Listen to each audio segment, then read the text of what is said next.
속에 은총을 더하는 법 커피로 마시오 인호에 인호를 새기는 법 커피로 마시오 믿음을 견고히 다지는 법 커피로 마시오 성령의 힘이 will make it flow.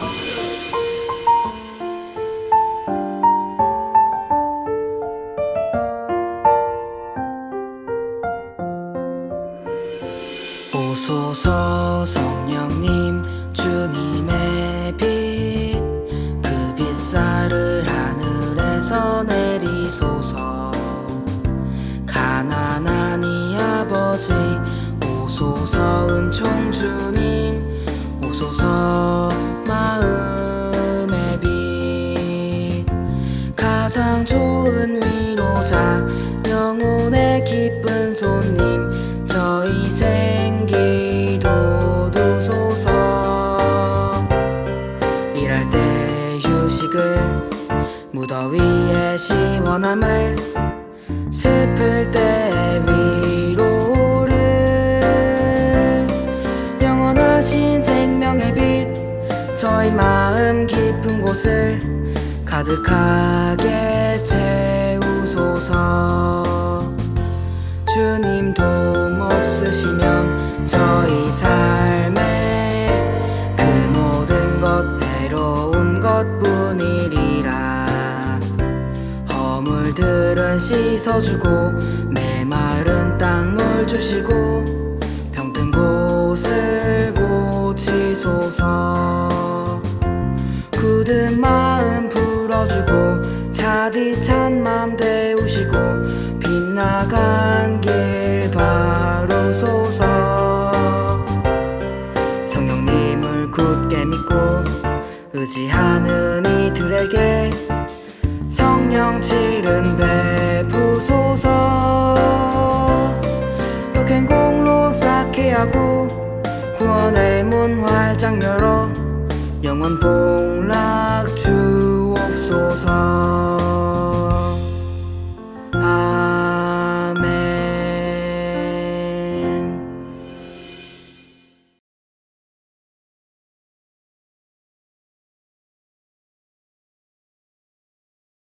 그때 예수님께서는 요한에게 세례를 받으시려고 갈릴레아에서 요르단으로 그를 찾아가셨다. 그러나 요한은 제가 선생님께 세례를 받아야 할 터인데 선생님께서 저에게 오시다니요. 하면서 그분을 말렸다. 예수님께서는 지금은 이대로 하십시오. 우리는 이렇게 해서 마땅히 모든 의로움을 이루어야 합니다. 하고 대답하셨다. 그제야 요한이 예수님의 뜻을 받아들였다. 예수님께서는 세례를 받으시고 곧 물에서 올라오셨다. 그때 그분께 하늘이 열렸다. 그분께서는 하느님의 영이 비둘기처럼 당신 위로 내려오시는 것을 보셨다. 그리고 하늘에서 이렇게 말하는 소리가 들려왔다. 이는 내가 사랑하는 아들, 내 마음에 드는 아들이다. 안녕하십니까? 오늘은 여러분 세례성사에 대해서 말씀을 드리겠습니다. 세례성사 방금 전에 우리는 그 마테오복음 3장에서 그 예수님께서 세례자 요한에게 세례를 받는 장면에 대해서 복음 말씀을 들었습니다. 자, 이 장면은 무수히 많은 예술가들에게 영감을 줘서 여러분에게 예수님의 세례 장면에 대한 여러 가지 그림들을 제가 보여드리고 싶어요. 지금 뭐 여러 가지 사진들이 또 그림들이 많이 예술가들이 그린 그림들이 있어요. 근데 여기에는 그 예수님이 세례를 받으실 때 하늘에서 성령이 비둘기 모양으로 나타나서 예수님에게 머물렀다라는 장면들이 묘사되어 있습니다. 세례자 요한은 예수님이 세례를 받으러 왔을 때 굉장히 당혹스러워요. 당신께서는 지금 나에게 세례를 받으실 분이 아니라는 것을 아셨어요. 그렇지만 예수님께서는 지금은 그냥 내가 하자는 대로 하자라고 하십니다. 그렇다면 여러분, 예수님께서는 세례자 요한이 다른 사람들에게 세례를 줄 때는 회개해라, 하늘나라가 가까이 왔다. 니들 죄를 지금 회개해라. 이렇게 이제 외치면서 세례를 줬어요. 그거는 죄인들이 회개하는 하나의 표징으로 물로 씻어낸다라는 의미가 있습니다.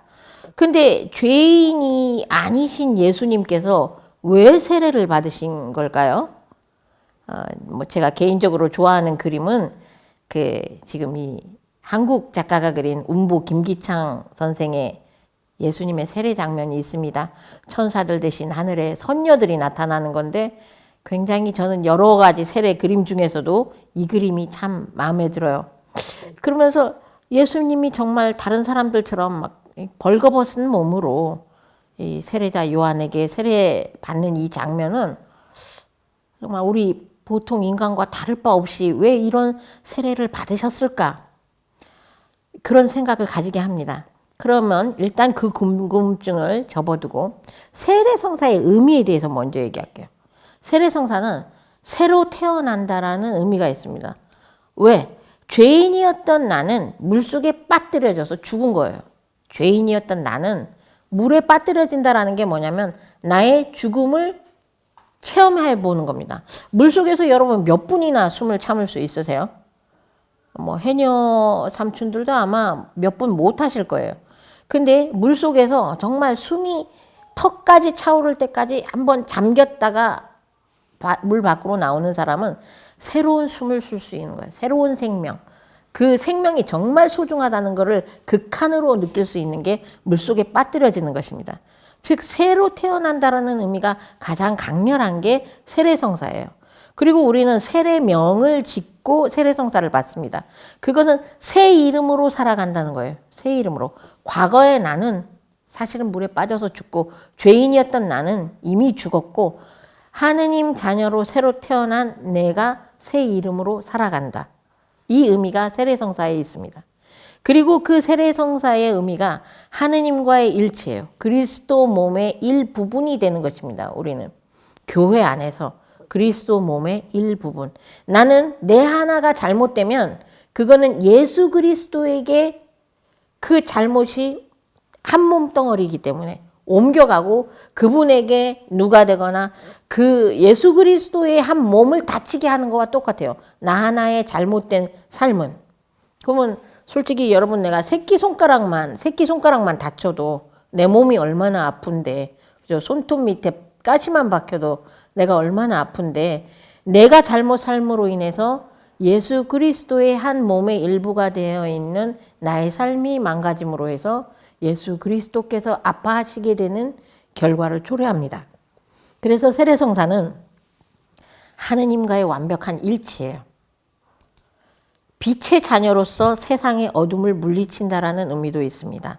세례성사를 유아세례가 아니고 조금 나이가 들어서 세례성사를 받아보신 분들은 세례 때 그 절차들을 다 기억하실 거예요.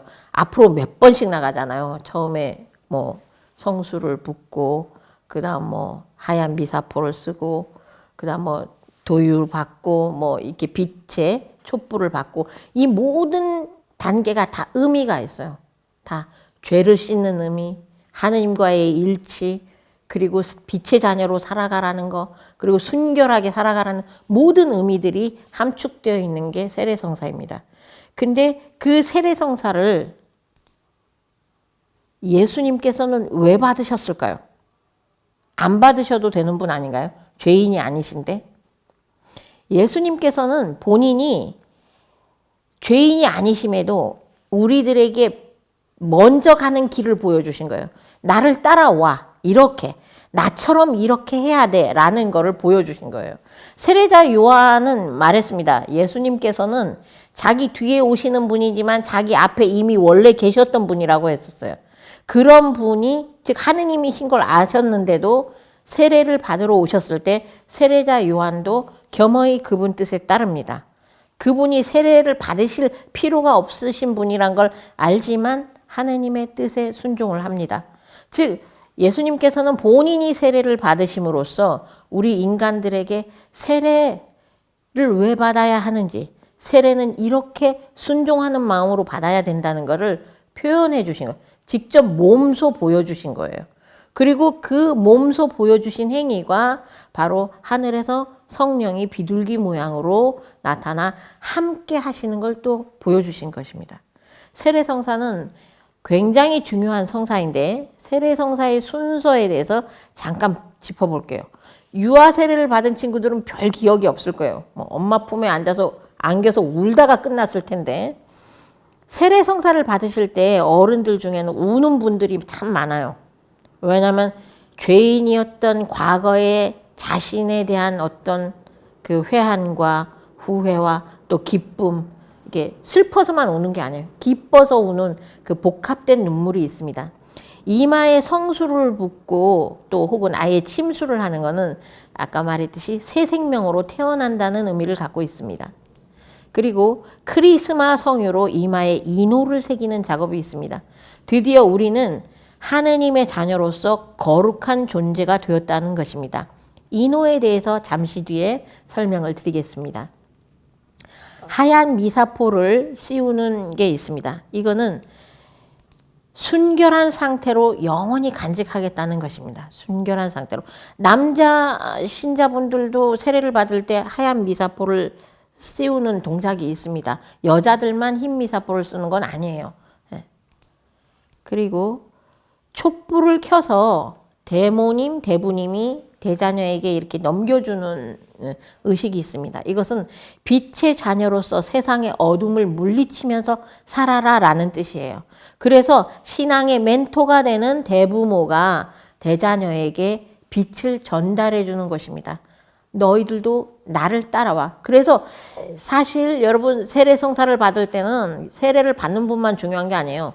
대부모님도 내가 과연 이 대자녀를 이끌 수 있는 신앙의 멘토로서 살아가고 있는가, 이거를 반성을 해볼 필요가 있어요. 사실상 본인이 세례 갱신하는 마음이 드셔야 될 거예요, 아마. 네, 여러분 이 사진 뭔지 알아보시겠어요? 송아지 엉덩이에다가 불에 달군 쇠꼬챙이로 지금 연기가 펑펑 나고 있죠. 엄청 아프겠죠. 이거 낙인이라고 합니다. 이 소가 상처가 아물어도 이렇게 자국이 남아 있어요. 낙인은 왜 찍는 겁니까? 낙인은 뭐 목장에 소나 말이 워낙 많으면 이 목장과 저 목장의 말들이 섞였을 때 분류해낼 수가 없지 않습니까? 그래서 목장주가 송아지가 태어나면 우리 목장에서 태어난 송아지다라고 자기만 알아볼 수 있는 도장을, 불로 지진 도장, 쇠꼬쟁이를 엉덩이에 찍어서 영원히 남는 거예요. 이 소가 자라서 늙어 죽을 때까지 그 자국은 변하지 않습니다. 딱 그 자리만 털도 나지 않아요. 예. 이거와 같이 인호라는 거는 도장인의 이름 호자입니다. 즉 내 이름을 불러서 도장을 꽝 찍었다는 뜻이에요. 하느님에 의해 우리 영혼에 새겨지는 지워지지 않는 거룩한 표시예요. 이 거룩한 표시는 인호가 새겨지는 성사는 세 가지가 있습니다. 세례성사, 견진성사, 성품성사 때 우리 이마에는, 우리 눈에는 안 보이지만 하느님에 의해 새겨진 거룩한 도장이 찍혀 있어요. 그러면 여러분 이마에 인호가 3개 새겨진 분은 누구예요? 뭐라고? 누구?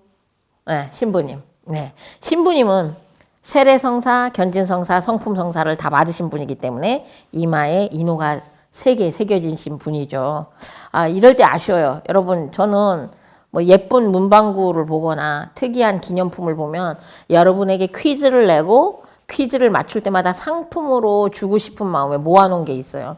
근데 우리가 이런 강의를 하기 때문에 제 모아놓은 보물 창고가 줄어들질 않아. 여러분 빨리 만나서 이 상품도 빨리 전달해주고 싶어요.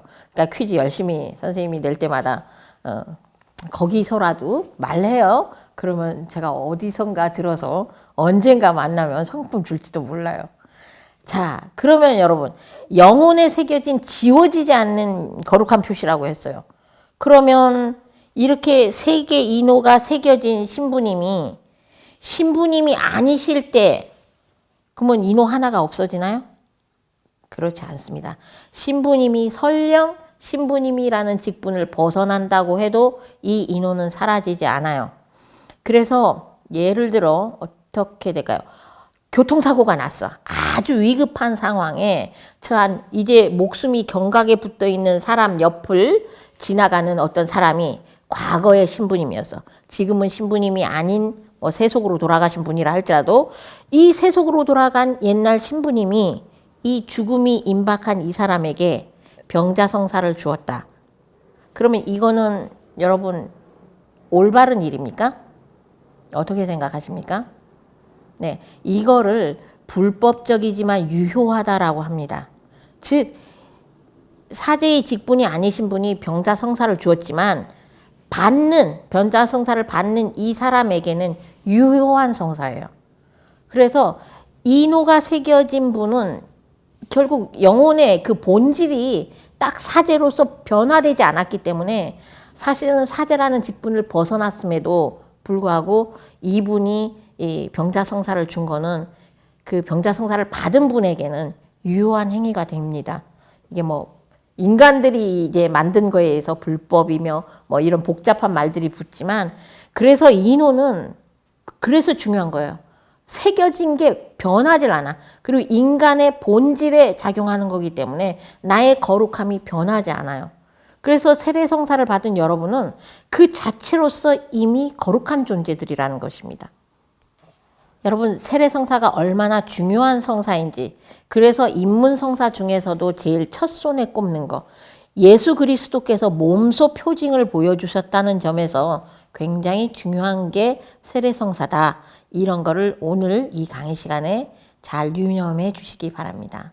끝기도를 하고 마치도록 하겠습니다. 성부와 성자와 성령의 이름으로 아멘. 영광이 성부와 성자와 성령께 처음과 같이 이제와 항상 영원히 아멘. 성부와 성자와 성령의 이름으로 아멘. 감사합니다.